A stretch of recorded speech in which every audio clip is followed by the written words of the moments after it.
New CEO Bob Iger seems to be inspiring the investing troops for now, but none of the underlying problems we discussed in part 1 have actually been resolved. I genuinely want to see Disney get back to its glory days, so today we'll be discussing cures for its disease. Welcome back, guys. I'm Dr. Greg. Disney does indeed have a disease, and much like type 2 diabetes, it can be treated by dropping some bad habits and replacing them with good ones. Later in the video, I'll tell you one of those good habits is an entire movie idea that I have. Everything that I'm about to say really boils down to one thing that Disney has lost and needs to recover: innocent childhood magic. For most companies, innovating and growing is the name of the game, but Disney is in a unique spot of selling us nostalgia. The core base of Disney's customers do not want to see it grow up. They want Neverland. They want the most magical place on earth. They want an escape from the real world and its drama and turmoil and political troubles, even if it's just for the span of one movie. All right, let's get the obvious one out of the way first. The number one bad habit to get rid of is their need to insert adult political shit everywhere. First, it's not childhood magical,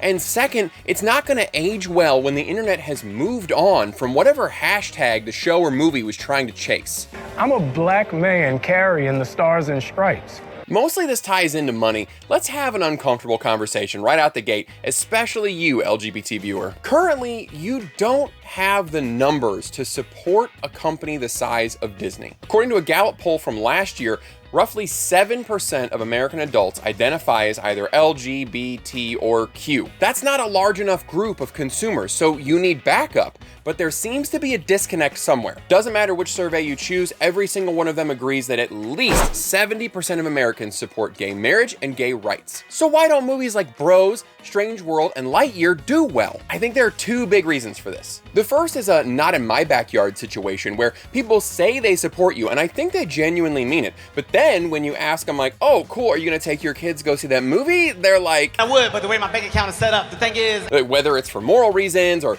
they just don't think sexuality is an appropriate topic for kids, they're verbally supportive, just not monetarily so. The other reason is that the diverse character well has been thoroughly poisoned after being used as a token taboo shocker to fill seats. Only too late does the audience realize the character is actually just a checked box with zero personality. Audiences are catching on, and now whenever we see a movie and the marketing is, hey, it stars different skin tone character or different sexuality character, we are already assuming that you're pushing that because the rest of the movie is probably blander than chicken at the Romney household. Did we add salt and pepper? I think we needed salt and pepper.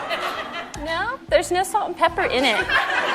Normally, it's smart for companies to cater to smaller, underserved portions of the market, but in Disney's case, it's costing them a fortune. Disney needs to get back to selling an apolitical fantasy world. If you are a person that is expecting other consumers to spend money or a company to lose money just so you can feel good about yourself, honestly, that's kind of a selfish position. Same thing goes for Twitter-style racial justice, girl boss feminism, transgenderism, whatever other topic du jour these companies want to latch onto for some ham-fisted representation. Friendly reminder that representation is just cheap marketing. Again, none of this is a value judgment on your politics. It's that adult political ideology is not suitable for magical childhood innocence. I'm not gonna call it woke. That term is so overused. Some of you guys know I prefer the term performative diversity. I think it's more accurate. I want it to catch on, but I'm afraid it's got too many syllables. We could call it PD for short, or to match the monosyllabic convenience of woke,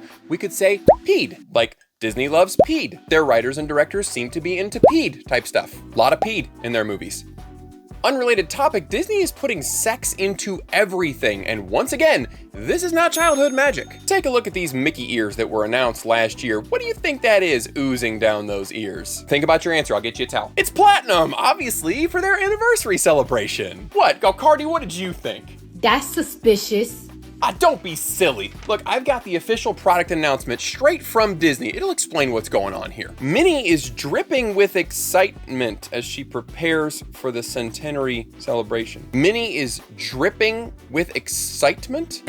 Phrasing? Look at me with a straight face and tell me that that was an unfortunate accident. I think we also saw a big tipping point with Pixar's Turning Red. For some reason, that movie made a lot of parents wake up and realize there is a ton of sexual sexual content in these movies. It was about getting your period and having sexual fantasies about boys and not listening to your stupid mother, but it was animated like it was for 8-year-olds. A lot of people said it really accurately reminded them of their preteen cringiness, but if that was the goal, who was this movie really for? We need to be asking ourselves why adults want this type of stuff in children's media. Disney, and especially Pixar, have been trying to bring up mature and complex themes for a while, and again, this is not childhood magical. Childhood isn't facing the unknown and growing up to face the sins of your ancestors. Childhood isn't the dread of never living up to your family's expectations. Childhood isn't wondering about the afterlife or pre-life or whatever the hell was happening in Soul. Childhood doesn't have moral gray areas like adulthood does. The good guys always win, the power of friendship is eternal, and Disney used to provide that comfort to us anytime we want it. And we do want it. This is the shit people pay through the nose for. They want the innocent fantasy. They want the break from life. Most importantly, they want to share those childhood memories with their own kids. Disney needs to stop trying to sell us mature shit that we don't want to buy. Only a handful of kids' movies can successfully tell grown-up themes in a fun, child-friendly way. Most recently, Puss in Boots: The Last Wish. I did a review. It's amazing. Before that, it was basically anything that John Lasseter had his magical, but apparently sexually offensive hands on. Pixar used to be incredible at telling deep, emotional stories that were still fun and kid-friendly. Ever since Lasseter left, it has just been a stink fest. It stinks.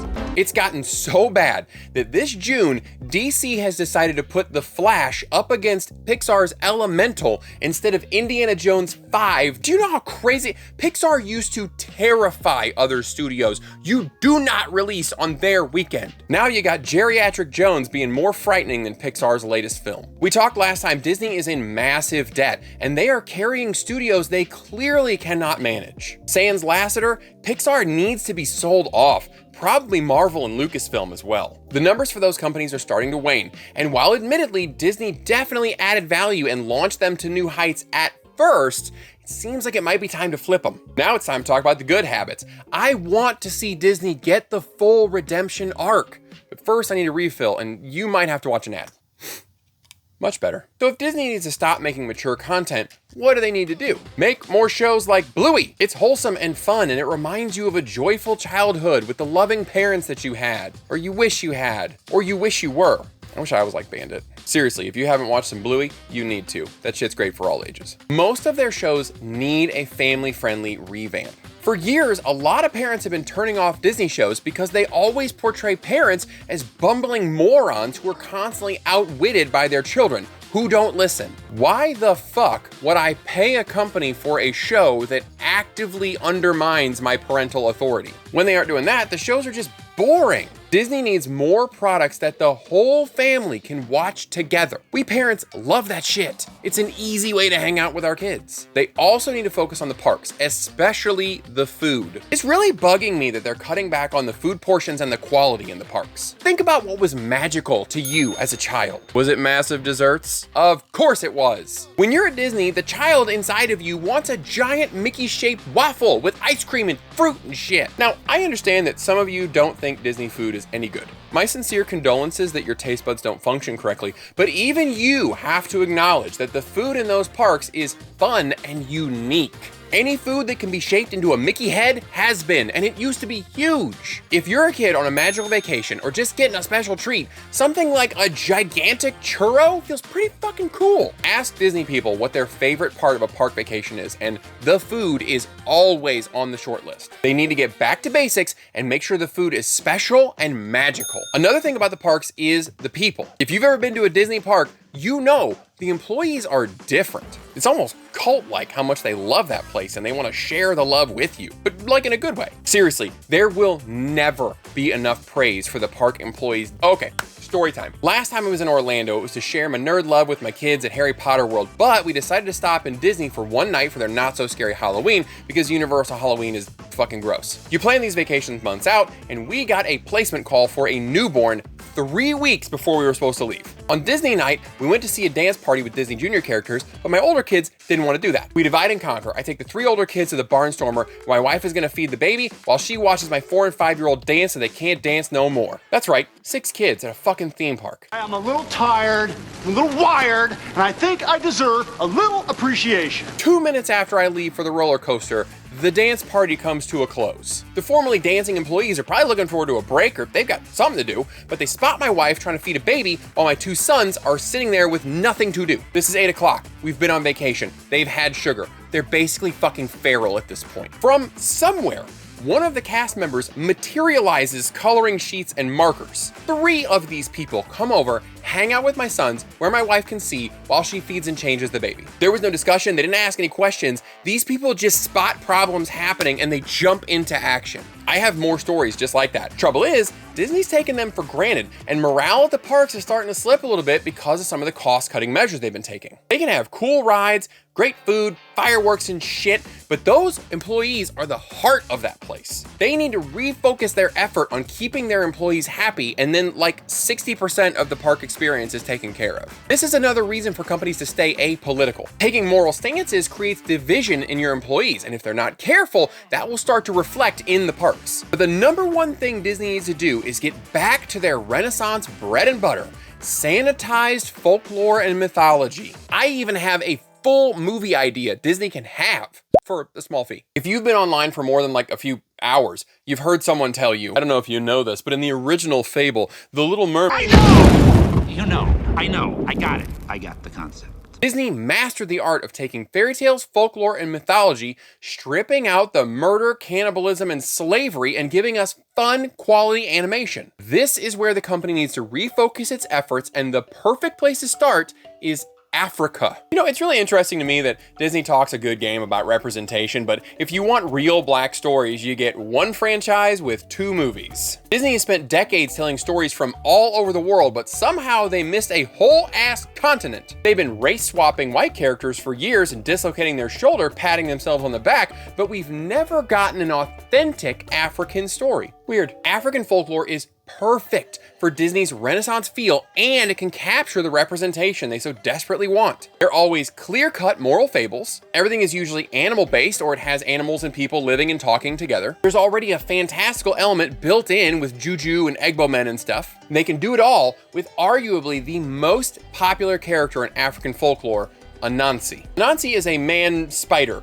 He's a trickster, but he's always the hero of the story that he's in. We already know that Maui proves this is a successful character archetype. In Africa, he's generally known as the keeper of all stories, and one tale in particular lends itself very well to Disney's style of storytelling. How Anansi became known as the keeper of all stories. Stories got variations, but it basically goes that the Sky God was the original owner of all stories, but Anansi wanted them to share with humans, so he bargained. He told the Sky God that he would capture 4 special animals that no one had been able to capture. Also threw his mother in the deal for some reason. He craftily captures all of them, delivers them to the Sky God, and then he's the owner of all stories. What makes this particular story really nice for Disney is that it's actually Anansi's wife that creates the plans for him to capture these animals. So you've got a good gender dynamic, you've got an African story, and hopefully the classic Disney spin that makes it fun. The final ingredient for success is you get a dump truck, you fill it with cash, you drive it to Alan Menken's house, he scores the movie. Now, it might not be a good look to have an African character capturing and selling other African characters.